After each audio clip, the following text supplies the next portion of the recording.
Judges 1. Israel fights the remaining Canaanites. After the death of Joshua, the Israelites asked the Lord, "Who of us is to go up first to fight against the Canaanites?" The Lord answered, "Judah shall go up. I have given the land into their hands."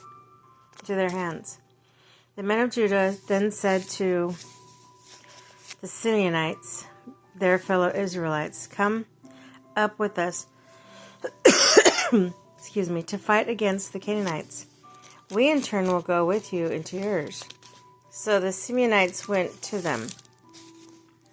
When Judah attacked, the Lord gave the Canaanites and the Perizzites into their hands, and they struck down 10,000 men at Bezek. It was there they found Adonai-Bezek and fought against him, putting to rout the Canaanites and Perizzites. Adonai-Bezek fled, but they chased him and caught him and cut off his thumb and toes. Wow. Then Adonai-Bezek said, 70 kings with their thumbs and big toes cut off have picked up scraps under my table. Now God has paid me back for what I did to them. They brought him to Jerusalem. The men of Judah attacked Jerusalem and so forth, took it. They put the city to the sword and set it on fire. After that, Judah went down to fight the Canaanites, living in the hill country in Negev with the western foothills. They advanced against the Canaanites, living in Hebron, formerly called Kiriath Arba, and defeated Shishai, Ahiman, and Talmai. From there they advanced against the people living in Debir, formerly called Kirbath Sepher. And Caleb said, "I will give my daughter Aksah in marriage to the man who attacks and captures Kiriath Sepher." Othniel, son of Kenaz, Caleb's youngest brother, took it, and so Caleb gave his daughter to Aksah to him in marriage. One day when she came to Othniel, she urged him to ask her father for a field. When she got off her donkey, Caleb said to her, "What can I do for you?" She replied, "Do me a special favor, since you have given me lands in Negev. Give me also the springs of water." So Caleb gave her the upper and lower springs. The descendants of Moses' father-in-law, the Kenites, went up from the city of palms with the people of Judah to live among the inhabitants of the desert of Judah in Negev near Arad. Then the men of Judah went in with the Simeonites, their fellow Israelites, and attacked the Canaanites, living in Zephath, and they totally destroyed the city. Therefore it was called Hormah. Judah also took Gaza, Ashkelon, and Ekron, each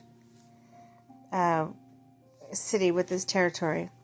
The Lord was with the men of Judah. They took possession of the hill country, but they were unable to drive the people from the plains because they had chariots fitted with iron.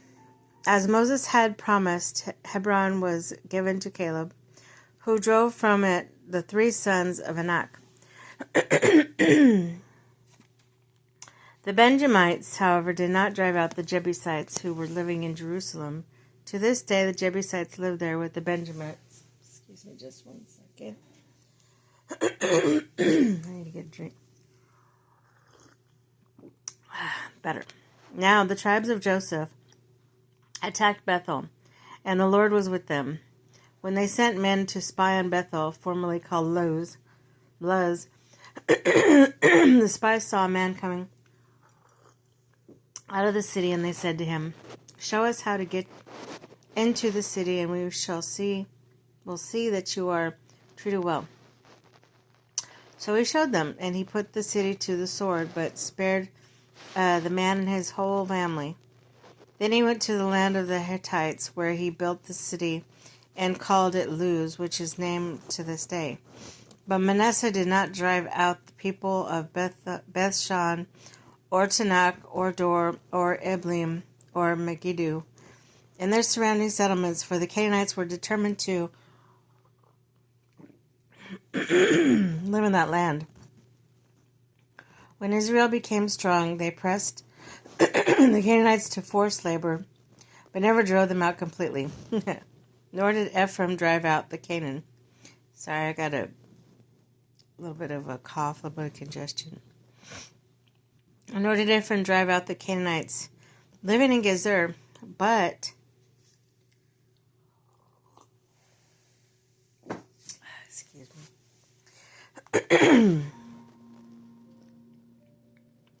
Never drove them out completely, nor did Ephraim drive out the Canaanites living in Gezer, but the Canaanites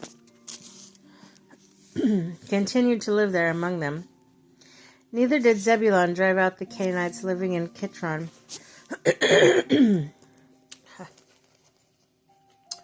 or Nahalal. So these Canaanites